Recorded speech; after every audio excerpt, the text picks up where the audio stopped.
Bonjour à tous et à toutes, bienvenue dans la partie 4 de la synthèse. Donc ici, je vous propose de passer en revue les intégrales de surface et le théorème de Green, Stokes et Ostrogradski.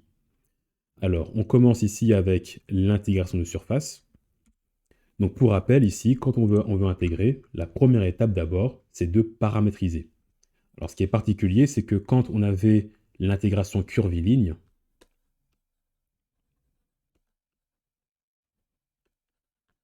alors on paramétrisait avec un paramètre, parce que j'avais 1 degré de liberté, étant donné que j'étais par rapport à une courbe. Donc j'avais défini un vecteur position R de t. Ce vecteur position R de t, ses composantes, en fait c'est x, y qui sont paramétrisées. Ici, ce que je vais faire, c'est définir un vecteur. Donc quand je vais être en intégrale de surface, je vais devoir définir un vecteur R, un vecteur position, qui est paramétrisé avec deux paramètres U et V. Et donc là, ma paramétrisation, ce sera x qui dépendra de U et de V, et y qui dépendra de U et de V. Donc j'ai donné ici un exemple concret. Imaginons que j'ai envie de paramétriser ici une sphère. Ce que je peux faire, c'est prendre, alors si le rayon est constant, c'est prendre comme paramètre l'angle θ et l'angle φ. Et alors ce qui est intéressant ici, c'est qu'ils ont tracé qu'est-ce qui se passe si φ est constant. Alors si φ est constant, donc là je suis dans l'espace de mes paramètres. Donc ici j'ai φ, là j'ai θ. Si φ est constant, en fait la courbe ici en rose, elle correspond à la courbe en rose sur la sphère.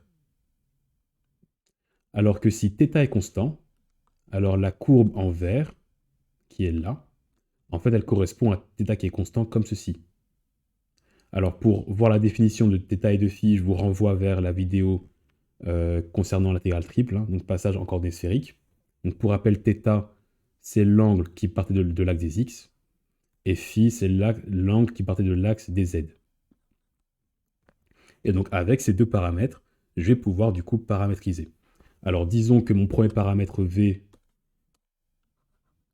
donc mon paramètre U, ça va être θ, et mon paramètre V, ça va être φ. Et donc grâce à ça, je peux passer en coordonnées sphériques, et donc ma paramétrisation, c'est comme si je passais en coordonnées sphériques. Donc vu que mon angle θ c'est U, mon angle φ c'est V, je vais avoir du coup R sin V, que je vais projeter grâce à cos U et à sin U. Et alors, pour mon Z, ce sera bien R fois cosinus de V. Et donc ceci, ce sont les composantes de mon vecteur paramétrisation R. Donc la composante en X, c'est R cos U sin V. La composante en Y, ce sera R sin U sin V. Et la composante en Z, ça va être R cos V. Donc là, je vois que X, Y et Z ont été paramétrisés grâce à U et V. Donc ça, c'est ce que j'ai appelé une paramétrisation de type 1. Alors du coup, s'il y a un type 1, vous vous doutez bien qu'il va y avoir un type 2. Alors le type 2, il est un peu étrange. C'est lorsque je vais poser, en fait, que j'ai une fonction z qui est une fonction de x, y. Et donc là, ce que je vais faire, c'est que mon premier paramètre u, ce sera x, et mon second paramètre v, ce sera y. Alors concrètement, comment est-ce qu'on va le noter? Alors ceci, c'est la courbe z est égal à x plus y carré.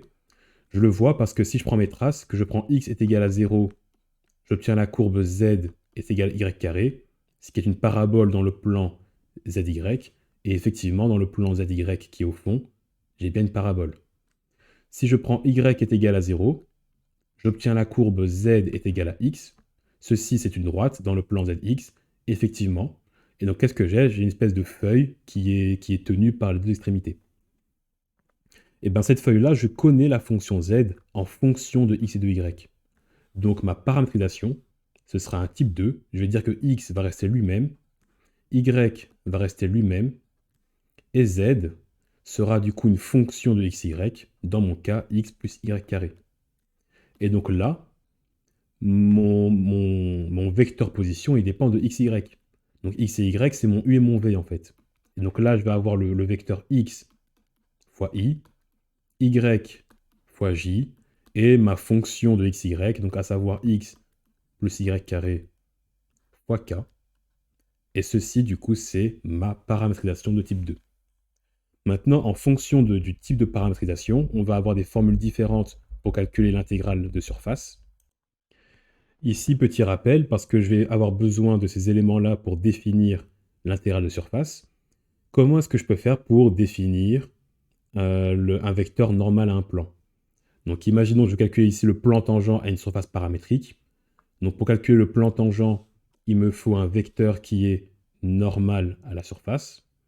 Ce vecteur n, en fait, je peux le trouver grâce au produit vectoriel entre deux vecteurs tangents. Alors mes deux vecteurs tangents, ça va être la dérivée partielle par rapport à u. Donc ceci, c'est la dérivée partielle par rapport à u de mon vecteur r, qui dépend de u et de v. Et alors ici, je peux avoir rv, qui sera la dérivée partielle par rapport à v, de mon vecteur r, qui dépend de u et de v. Donc ces deux vecteurs sont tangents à la surface, ça c'est important. Et donc si je calcule ici le produit vectoriel, j'obtiens les composantes ABC d'un vecteur qui est normal à la surface. Et grâce à ça, je peux trouver le plan tangent. Le plan tangent, du coup, A, B et C, ce seront les composants du vecteur normal. Et alors, il faut calculer grâce à un point qui appartient au plan, le D, d'accord, qui me permet du coup de définir mon plan. Alors, donc ceci de manière plus générale, ça me permet de définir le vecteur normal unitaire. Je sais que RU cross RV, il est normal à la surface.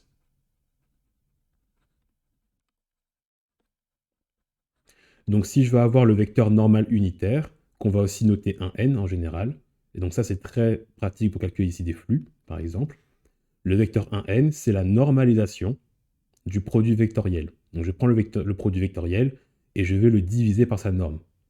Alors ça, c'est quand je vais avoir une paramétrisation de type 1. Donc ça, c'est une paramétrisation de type 1. Maintenant, imaginons que j'ai pas RU et RV, mais j'ai RX et RY. Alors faites-le sur votre feuille du brouillon, mettez la vidéo sur pause et faites-le. Vous allez vous rendre compte qu'en fait, le produit vectoriel entre Rx, donc la dérivée de R par rapport à X, et la dérivée de R par rapport à Y, le produit vectoriel donne ceci, au numérateur. Alors pour calculer la norme, je dois bien faire la racine carrée des composantes au carré. Donc j'ai bien la racine carrée de 1 au carré, plus dg dx au carré, dg dy au carré. Et alors, il faut bien expliquer, la fonction g qui est là, c'est mon z. Donc, je rappelle la paramétrisation. Je vais avoir mon vecteur r qui sera égal à x, donc parce que x est égal à x, y, et z sera une fonction g qui dépend de x et de y. D'accord? Donc, dg dx, dg dy, ça revient à calculer la dérivée de z par rapport à x et à y. Donc, maintenant que j'ai défini mon vecteur normal, notez-le sur un coin de votre feuille parce qu'il sera très important. Ce que je peux faire maintenant, c'est essayer de me demander, tiens, j'ai le vecteur normal, donc j'ai l'orientation de la surface. Comment je fais pour calculer la norme de la surface? Comment je fais pour calculer la surface qui est dans le parallélogramme ici? Alors, la surface d'un parallélogramme, on peut démontrer que c'est la base fois la hauteur. Ici, on peut le vérifier. Imaginons que je prenne ici la surface en rouge et que je m'en débarrasse. Donc je le découpe ici et je vais venir le mettre ici à droite. Donc là, qu'est-ce que j'obtiens? J'obtiens un nouveau rectangle. Donc mon parallélogramme devient un rectangle. Et c'est quoi la surface d'un rectangle? C'est base fois hauteur. Donc là, déjà, je démontre que la surface d'un parallélogramme, c'est la base fois la hauteur. Donc ça, c'est important. Alors maintenant, imaginons que mon parallélogramme, en fait, il soit issu de deux vecteurs. Donc je vais prendre ici un vecteur V1 et un vecteur V2. Imaginons que j'ai un angle θ entre les deux. Je me rends compte que H, qu'est-ce que c'est? En fait, c'est la projection de V2 par rapport à la droite verticale. Donc H, c'est quoi? C'est la norme de V2 multipliée par le sinus de l'angle θ. Donc la surface de mon parallélogramme, c'est base fois hauteur. Donc c'est la norme de V1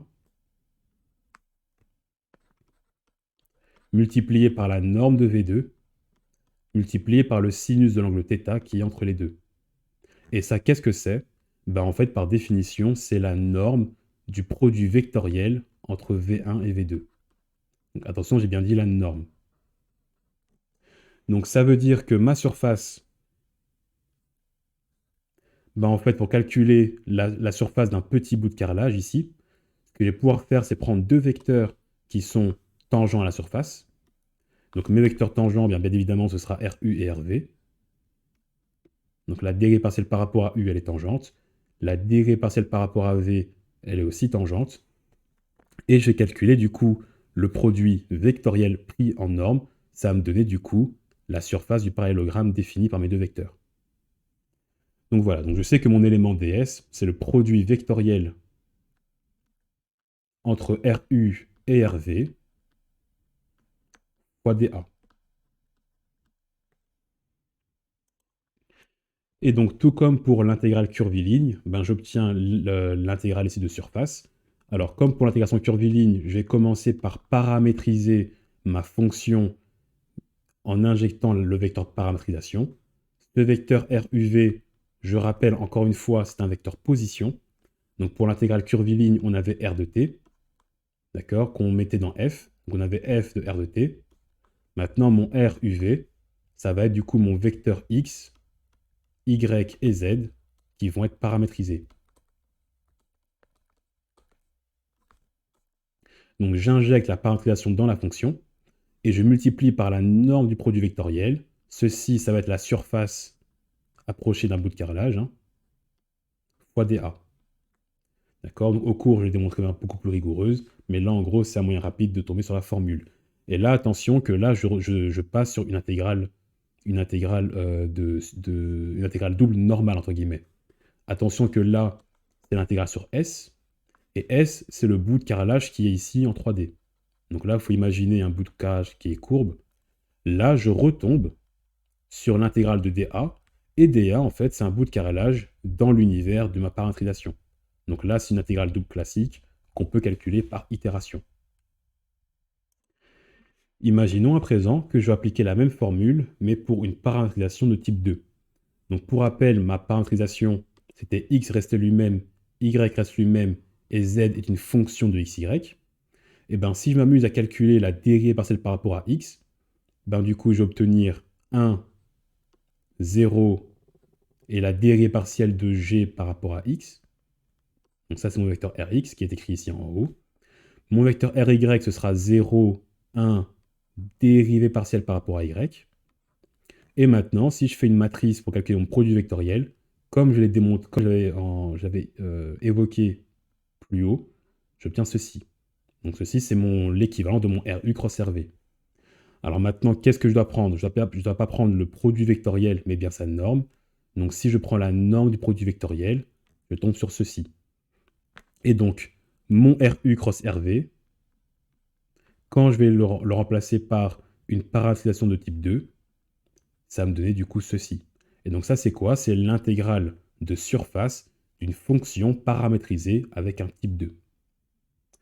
Donc comme pour l'intégrale curviligne, il y avait l'intégrale de surface d'une fonction scalaire, maintenant on peut s'amuser aussi à calculer l'intégrale curviligne d'une fonction, enfin d'un champ vectoriel. À nouveau, ça va dépendre de la paramétrisation. Donc moi, je prends maintenant l'intégrale de surface d'un champ vectoriel dans le cas où c'est une paramétrisation de type 1. Donc moi, qu'est-ce que je dis? Je dis que mon élément ds, donc il faut imaginer ici une surface, je vais prendre un vecteur ds qui est perpendiculaire à la surface.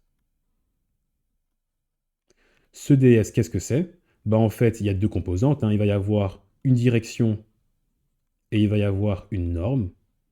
Alors la norme de ds, je l'ai calculée grâce au produit vectoriel.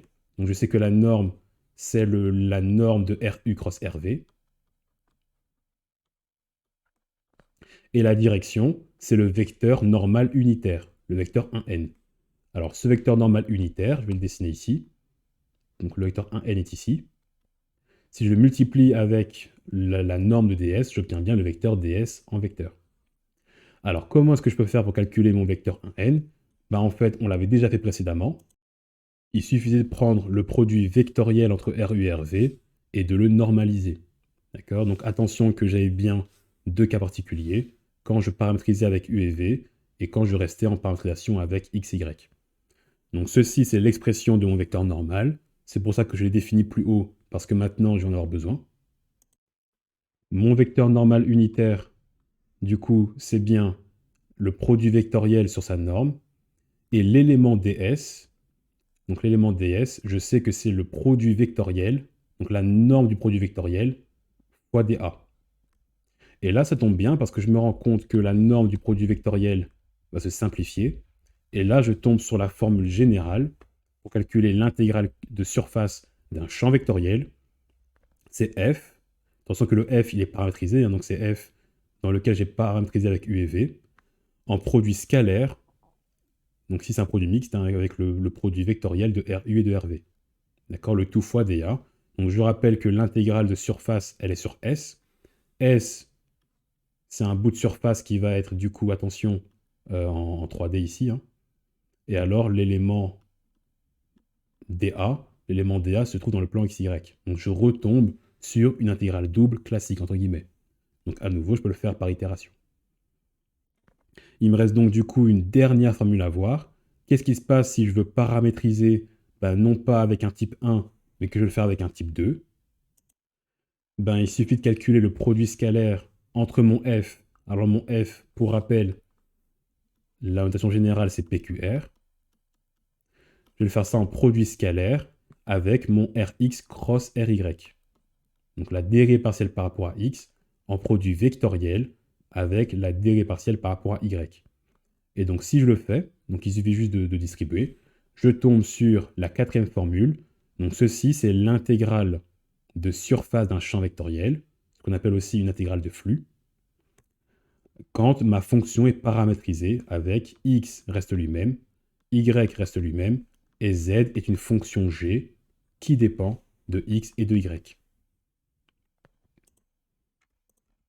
Et donc en résumé, donc voilà les quatre formules pour intégrer par rapport à une surface. Donc ceci, c'est quand je vais intégrer une fonction scalaire. Alors je dis bien fonction scalaire parce que techniquement, le champ vectoriel, c'est aussi une fonction. Hein. Donc voilà, là c'est une fonction scalaire. Donc soit c'est paramétrisé avec un type 1, soit c'est paramétrisé avec un type 2. Mais je peux aussi calculer ce qu'on va appeler l'intégrale de flux. Donc l'intégrale de flux, c'est ceci.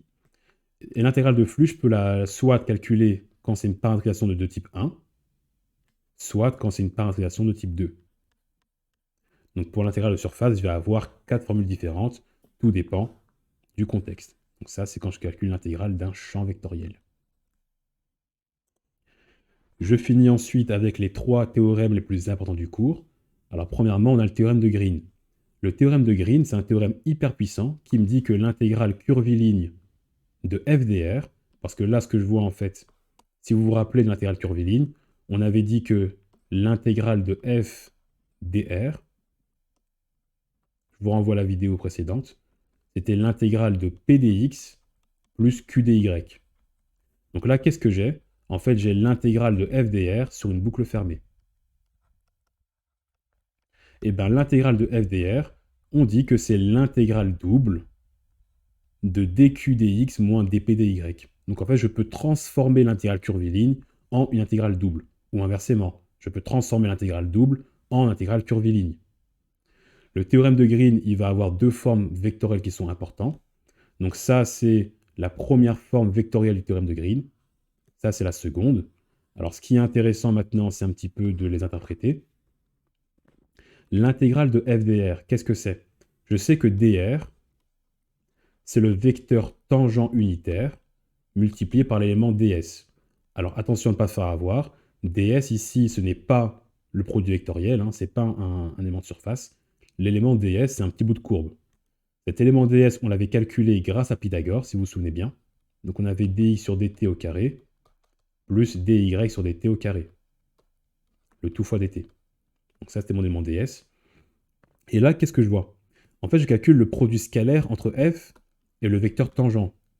Or, le produit scalaire, c'est une projection. Hein, j'ai un cosinus, donc c'est une projection. Je peux le démontrer. Imaginez que j'ai un champ vectoriel, ici, PQR, et que je le calcule en produit. Donc PQR, il faut imaginer que ça va donner lieu à un vecteur comme ceci. Imaginez que je calcule le produit scalaire entre f et le vecteur 1z. Alors c'est quoi un z? Un z, c'est le vecteur 0, 0, 1. Si je calcule le produit scalaire, je vais me retrouver avec uniquement R. Donc ça veut dire que j'ai projeté mon vecteur PQR, donc mon champ vectoriel, uniquement sur les composantes ici en Z. Donc produit scalaire égale projection. Donc là, qu'est-ce que j'ai en français? J'ai la projection du champ vectoriel sur la tangente à ma courbe. Donc ça veut dire que mes vecteurs qui de base étaient en orange ici, je viens les projeter tangentiellement à la courbe. Donc je vais à chaque fois avoir un vecteur comme ceci.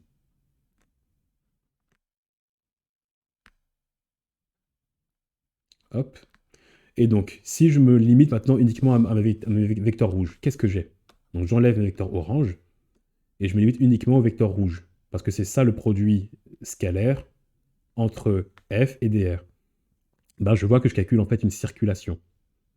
Et en fait, qu'est-ce qui est écrit ici? Il est écrit que la circulation de f le long de la courbe, en fait, c'est égal à l'intégrale du rotationnel. Et le rotationnel, justement, c'était un vecteur qui venait mesurer le spin, donc la rotation autour d'un point.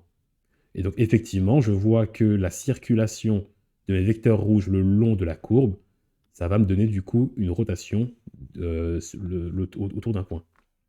Dans le plan perpendiculaire. Parce que là, je vois que j'ai dû faire une projection du rotationnel sur K. Donc K, c'est le vecteur 1Z. Donc il faut imaginer ici que j'ai mon rotationnel qui sort du plan, qui est perpendiculaire ici, il sort du plan.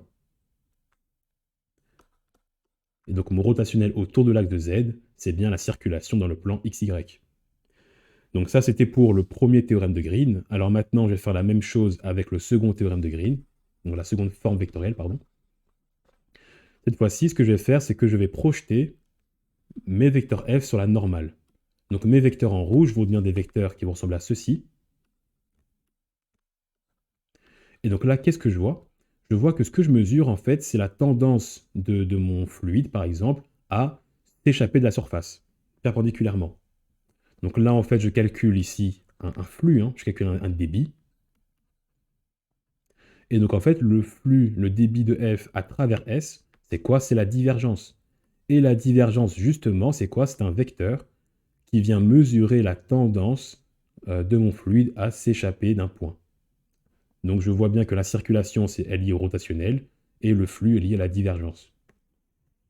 Donc maintenant, ces deux formes du théorème de Green, elles sont hyper importantes parce que maintenant, je vais pouvoir les généraliser en 3D. Donc élément hyper important, je le mets en rouge, le théorème de Green, il ne fonctionne qu'avec des champs vectoriels à deux dimensions. Donc là, F est un champ vectoriel avec seulement P et Q. D'accord? Donc P, c'est la composante en X, Q, la composante en Y.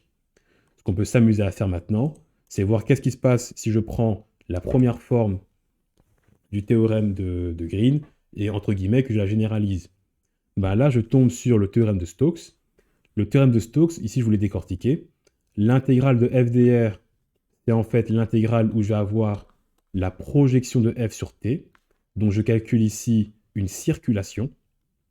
Sauf que là, attention, c'est une intégrale ici curviligne, d'accord, donc le long de C, qui va devenir ici une intégrale, alors non plus une intégrale double, mais une intégrale de surface. Étant donné que mon domaine d'intégration, ce n'est plus un bout de plan. Ici, mon domaine d'intégration, attention, que c'est bien une surface courbée. C'est une espèce de bulle de savon. Donc vous voyez que le petit bonhomme ici, il va circuler le long de la courbe C. Et ça, en fait, ça va être relié à quoi? À l'intégrale de surface du rotationnel. Et donc, même idée qu'avec deux variables, la circulation d'un champ vectoriel le long d'une courbe est liée au rotationnel. Et le rotationnel, à nouveau, je vois bien qu'il est projeté par rapport à la surface. Donc un n ici, c'est le vecteur normal à la surface. Donc ceci, c'était le terme de Stokes. Alors, il a une propriété qui est hyper importante, c'est que en fait, la surface par rapport à laquelle on va intégrer n'a aucune influence. Parce que l'intégrale sur h, en fait, c'est aussi l'intégrale sur p, étant donné que les deux vont me donner l'intégrale. Donc les deux vont être liés à l'intégrale de f dr. Donc ça, c'est important. Je peux ici intégrer, au lieu d'intégrer par rapport à h, je peux intégrer par rapport à p. Ça, ceci est important. Et du coup, ben, pour finir, je peux faire maintenant prendre la seconde forme vectorielle du théorème de Green. Et si je la généralise en 3 dimensions, j'obtiens le théorème d'Ostrowski. Donc le théorème de Green, c'était quand j'avais une surface plane et je calculais la projection de f sur la normale.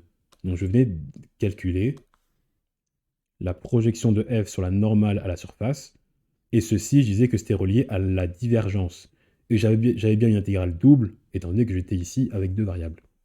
Alors maintenant, si je passe avec un volume, ben en fait, je vais toujours projeter f par rapport à NDS, sauf que là, mon vecteur normal, il sera par rapport non pas à une courbe, mais à une surface. D'accord? Donc là, c'était l'intégrale curviligne, qui donnait une intégrale double. Donc là, je vais avoir une intégrale de surface, qui du coup va me donner une intégrale triple. D'accord? Donc l'intégrale de surface de NDS, qu'on appelle aussi l'intégrale de flux, est reliée du coup à l'intégrale triple de la divergence. Et donc ce théorème est hyper puissant parce qu'il me permet de prendre une intégrale triple et de la transformer en intégrale de surface, ou inversement. Alors bien évidemment, ça ne marche, et c'est dit dans le théorème, que si f, que si le S est une surface fermée.